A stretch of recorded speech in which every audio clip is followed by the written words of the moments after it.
الحمدللہ رب العالمین وبہ استعین واشہد ان لا الہ الا اللہ وحدہ لا شریک لہ واشہد ان محمدا عبدہ ورسولہ اما بعد۔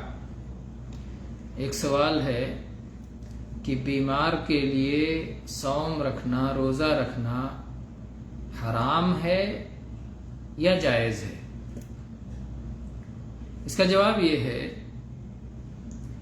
کہ قرآن پاک میں اللہ تعالیٰ نے ارشاد فرمایا وَمَنْ كَانَ مَرِيضًا أَوْ عَلَى سَفَرٍ فَعِدَّةٌ مِّنْ أَيَّامٍ أُخَرَ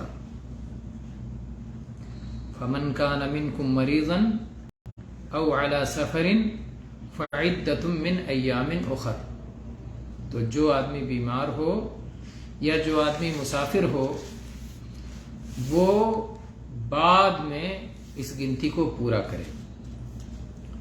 بیمار تین طرح کے ہوتے ہیں، بیماریاں تین طرح کی ہوتی ہیں، یا آپ بیمار کہہ لیں تین طرح کے ہوتے ہیں۔ ایک بیمار وہ ہے جس کے شفا یاب ہونے کی، بیماری کے ختم ہو جانے کی امید نہیں ہے، یعنی اس کی بیماری برابر اس کے ساتھ لگی رہے گی اور وہ اس حالت میں صوم کی طاقت نہیں رکھتا، صوم کی طاقت سے عاجز ہے۔ ایسی صورت میں اس کی ذمہ داری یہ ہے کہ وہ غریب مسکین کو ہر دن کے بدلے ایک غریب کو، ایک مسکین کو ایک وقت کا کھانا کھلا دے۔ ایک دن کے بدلے ایک وقت کا کھانا غریب کو کھلانا ہے، اور اس کے لیے شرعی حکم وہی ہے جو بوڑھے مردوں اور بوڑھی عورتوں کے لیے ہے، جیسا کہ اللہ تعالیٰ نے فرمایا وَعَلَى الَّذِينَ يُطِيقُونَهُ فِدْيَةٌ طَعَامُ مِسْكِينٍ۔ عبداللہ ابن عباس رضی اللہ عنہما اس کی تفسیر میں فرماتے ہیں کہ جو لوگ صوم کی طاقت نہیں رکھتے، یعنی بوڑھے مرد اور بوڑھی عورتیں، تو وہ ایک غریب کو کھانا کھلا دیں۔ ایک صورت یہ ہے کہ بیمار ایسا ہے کہ بیماری میں اگر وہ صوم رکھ لیتا ہے تو اس کو ضرر پہنچنے کا اندیشہ ہے، نقصان ہونے کا اندیشہ ہے، بلکہ خطرہ ہے کہ مر بھی سکتا ہے، ہلاک بھی ہو سکتا ہے، اس کی جان بھی جا سکتی ہے۔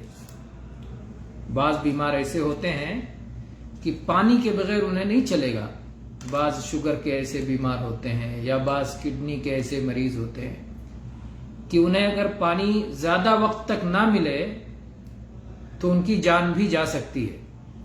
تو ایسے لوگوں پر صوم رکھنا حرام ہے، کیونکہ اللہ تعالیٰ نے فرمایا وَلَا تَقْتُلُوا أَنفُسَكُمْ إِنَّ اللَّهَ كَانَ بِكُمْ رَحِيمًا،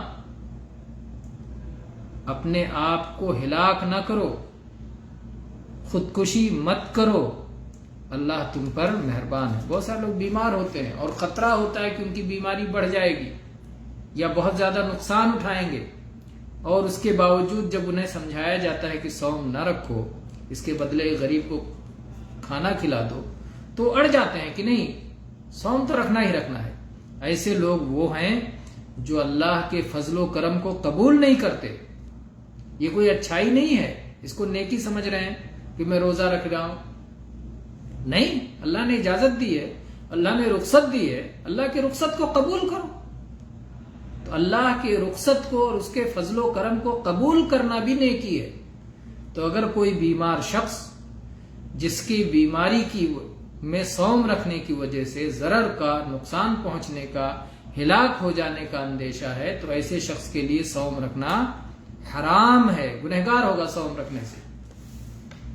اور تیسری صورت یہ ہے اس مریض کی کہ جس کے لیے صوم رکھنے میں مشقت ہے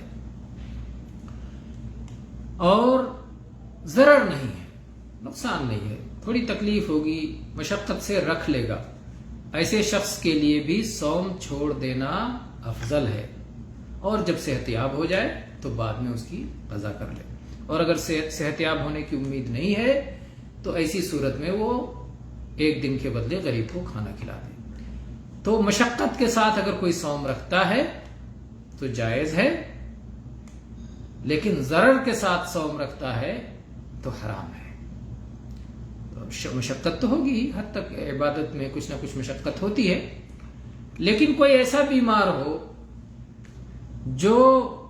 جس کی بیماری سے صوم پر کوئی اثر نہ پڑنے والا ہو، یعنی صوم کی مشقت پر اس کی بیماری سے کوئی اثر نہ پڑنے والا ہو، جیسے آنکھ میں تھوڑا سا درد ہے، دانت میں تھوڑا سا درد ہے، یا اس طرح کی کوئی تکلیف ہے، تو ایسے شخص کے لیے صوم چھوڑنا جائز نہیں ہے، اس کے اوپر فرض ہے کہ صوم رکھے۔